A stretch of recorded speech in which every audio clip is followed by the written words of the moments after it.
personal development, continuous improvement. How are you going to continuously improve as an individual?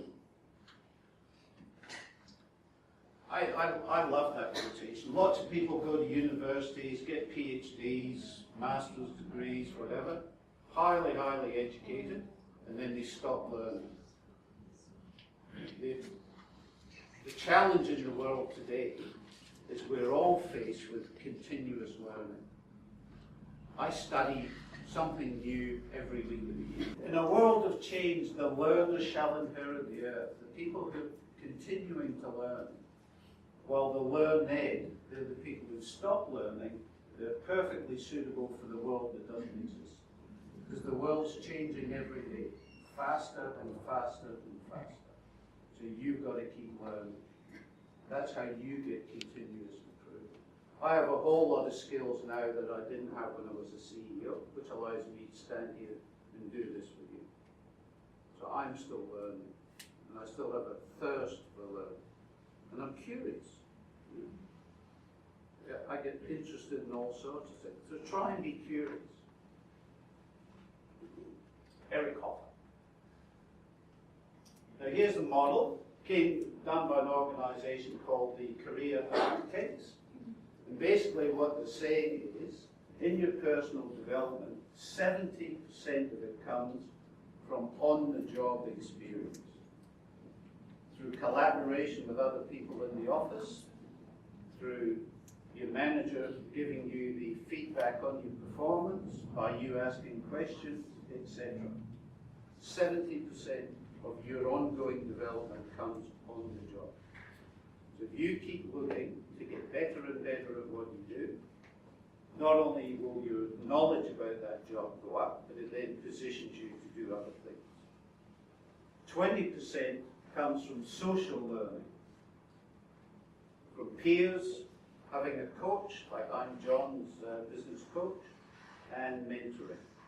And one thing you might take as an action, John and Angie, is maybe to have 3 or 4 people here trained to be mentors inside the business that anybody can go to. They want to talk about something, want to, shoot the breeze on any topic. Because you don't have to know the answers as a mentor. I'll say to John, how are you going to do such and such? And he'll say, oh, I haven't got an idea. What should I do?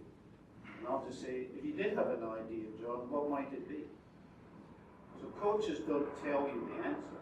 And a lot of people think learning is basically 70% going on courses, but it's the other way around. It's on the jobs where you really develop the skills. After today, the recall of what we've done for 3.5 days will be like this. No, it's just the way it is. These things come along by being reinforced, and that's part of the reason why we have the what next conversation. You send anybody on the course, unless you're using it,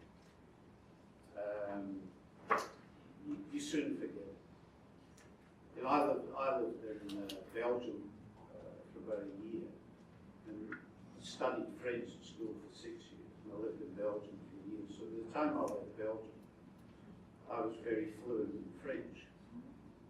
And about 30 years later, I went to Paris, and I could understand what people were saying, but I couldn't get the words out of my mouth. So I hadn't used it for 30 years.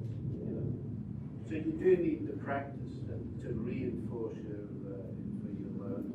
Remember the slide about delegation. You do it together. Then I watch you doing it. Then you do it on your own. So that's reinforcing. Do you understand what it's about? Show me. I'll show you how you use it. Now we'll do it together. Now you have a go on your own. That's how you develop skills.